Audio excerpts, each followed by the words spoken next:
Well, welcome, ladies and gentlemen. Important hearings start today over the nomination of a new Supreme Court judge to fill the role of Antonin Scalia. But you know what we've been witnessing is a judicial overreach. It is a judicial coup that should never be happening.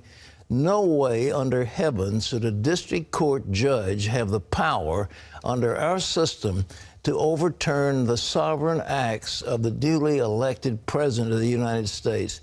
This is absolutely outrageous, and the left has been cheering it on, but I wonder if they understand what dictatorship is like, because that's what it is. It's the dictatorship of an unelected person who should not have the power beyond the district that he's involved in.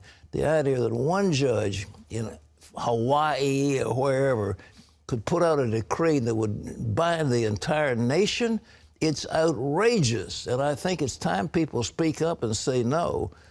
And I like what Andrew Jackson said. He said, okay, the Chief Justice has made his decree, now let him enforce it. And I think, you know, the time has come. We say we're not going to enforce this nonsense. But anyhow, President Trump kept his campaign promise to nominate a justice to the Supreme Court who believes in the Constitution. And today the Senate confirmation hearings begin for that nominee, which will change the balance. It'll take it back to a 5-4 majority, I guess, of conservatives. But we'll see what happens. Terry? That's right. Well, now the big question in the Senate is, will Republicans have to use the nuclear option to get Neil Gorsuch confirmed to the High Court? Abigail Robertson brings us the story from Washington. You are about to give us the truth, the whole truth, and nothing but the truth, so help you God. Preparing for a Senate showdown takes focus, intense research, and looking your best. Judge Neil Gorsuch has met with more than 70 senators, brushed up on his own past legal opinions, and practiced for an anticipated grilling from probing senators. All this for a potential lifelong seat on the highest court in the land. Senator McConnell has promised to get this nomination done before the Easter recess. Gorsuch will likely be confirmed, although it could be an unprecedented journey to the bench. Judge Gorsuch faces 3 to 4 days of hearings in the Judiciary Committee before moving to the full Senate, where Republicans will need to find at least 8 Democrats to allow the nomination to go forward for a final vote, or they may have to consider the nuclear option. That last resort would mean changing Senate rules to make any filibuster of Gorsuch impossible. Then, only 51 votes would be needed for confirmation. While rule changes can be approved with a simple majority vote, many senators don't like the idea because both sides understand the importance of the filibuster to the minority party. I think the nuclear option is the wrong thing to use. In 2013, then Senate Democratic leader Harry Reid went nuclear to prevent filibusters on cabinet nominees and lower court judges. I think Harry Reid made a horrible mistake. A move opposed by many Democratic senators like Joe Manchin and current leader Charles Schumer. This is the most unique body in the world, the United States Senate. It's the most deliberative body because basically the minority has a strong position. It's not, you know, in a simple majority, 51, that means the minority is discounted completely. Well, guess what? The Republicans were in a minority before, they're in a majority today. The Democrats have been in a majority, they're in a minority. That changes. So anybody that really respects this institution and understands the institution and the purpose of it, this is the cooling part. This is basically the deliberative part of governing, which makes us unique. Republicans will pursue Manchin and 9 other senators like him because they face re-election in states won by President Trump. CBN News chief political correspondent David Brody believes Democrats will avoid a filibuster this time and look ahead to the next fight. I don't expect Democrats to filibuster this nomination. It would be surprising to me, and here's why. I believe they'll save their powder, their ammunition, if you will, for the big fight coming next, which will be over Anthony Kennedy or whoever retires next. Most likely it'll be Anthony Kennedy, and I think that's where they'll put up the big fight, because that would be, in essence, the big swing vote on the court. Many evangelical leaders are excited that President Trump followed through on a pledge to appoint a pro-life justice. They see this as President Trump fulfilling a campaign promise that he made. And that was something that really unified a lot of evangelicals that may have had some concerns about Trump, the candidate. Neil Gorsuch is going to fill the shoes of Justice Antonin Scalia.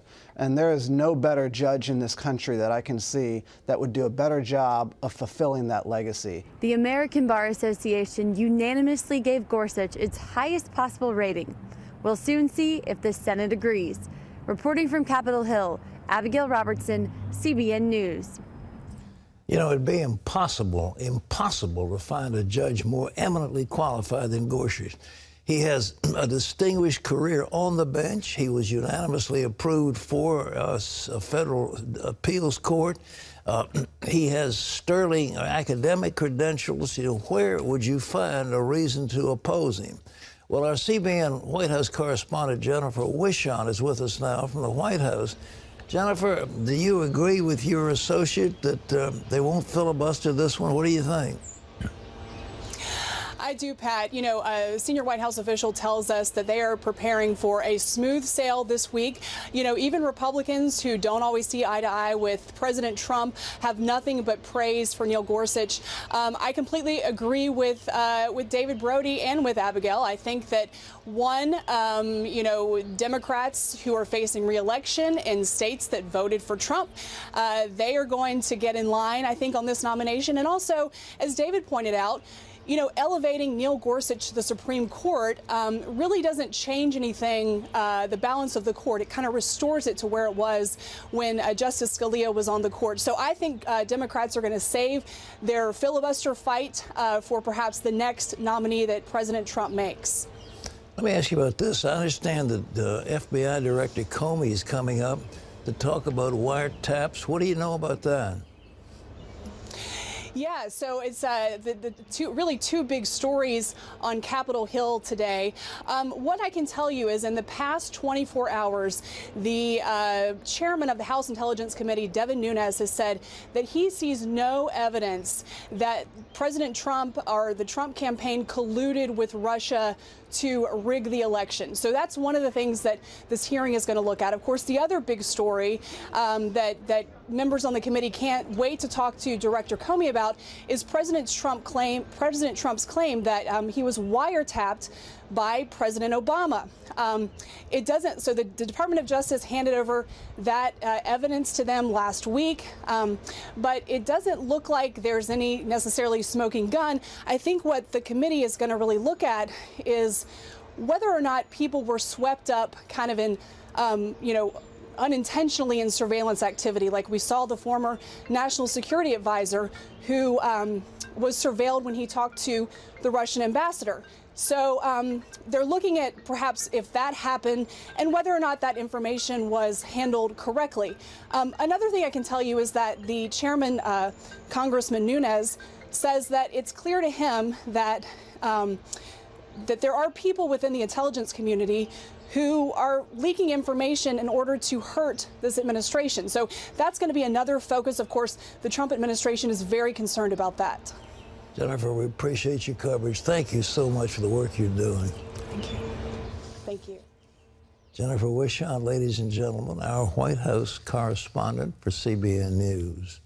Well, President Trump is also facing a growing and deadly threat on the international scene. North Korea's nuclear weapons program.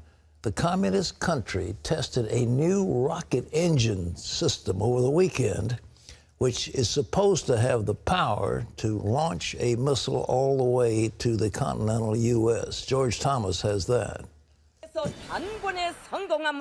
North Korea's official news agency called it another miracle and said this latest test was a great event of historic significance for the country's space program. Judging from these pictures released by the government, the communist regime's dictator Kim Jong-un was apparently all smiles as he watched his generals over the weekend launch a new high-thrust rocket engine at the Sohae launch station. Kim was surrounded by ecstatic soldiers after the test, some of whom appeared to be weeping, others jumping for joy, and one general even got a piggy bag from the dictator. Kim called the test the March 18 revolution, claiming that it marked a huge development for his country's satellite program, which he insists is for peaceful purposes. The U.S. dismisses that claim, saying it believes North Korea is working to develop nuclear warhead missiles that could reach the United States. The engine test comes after the regime conducted 5 nuclear tests and a series of missile launches in defiance of the United Nations. Experts say this latest test is an ominous sign of the North's intercontinental ballistic missile ambitions. We evaluate that North Korea has achieved a significant advancement in enhancing engine capability through this engine test. President Trump blasted the dictator, tweeting on Friday that North Korea is behaving very badly. Secretary of State Rex Tillerson, who is traveling in Asia, said America's attitude toward North Korea has changed. Let me be very clear. The policy of strategic patience has ended. Tillerson has said the North has nothing to fear from the U.S., but he also says diplomacy has failed. He's warned that the U.S. would consider a preemptive military strike against the regime and has called on China to do more to rein in its North Korean ally. George Thomas, CBN News. North Korea is spending at least 1/3 of its meager GDP on defense. It has no reason to defend itself against anybody. There's nobody threatening that regime except their own people. And to have nuclear weapons and long-range intercontinental ballistic missiles for a little tiny country like that is insane. But they are intent on stirring up trouble, and we're going to have to deal with it. It's going to be a tough thing. Do you use a military strike and knock out those launch vehicles? Do you wait till they're launched, then you shoot them down when they're in the air? Do you bring on trade sanctions? What do you do?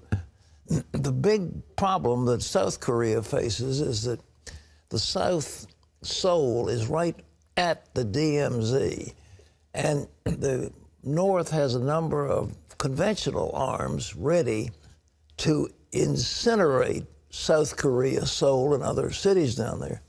So the South Koreans are not very anxious to start a shooting war. But there is no way that those crazies that run that North Korean country are going to be placated. As one congressman said, it's a crime family in charge of a nation. And that's what we're dealing with, is a crime family in charge of the nation. And they have to be dealt with accordingly.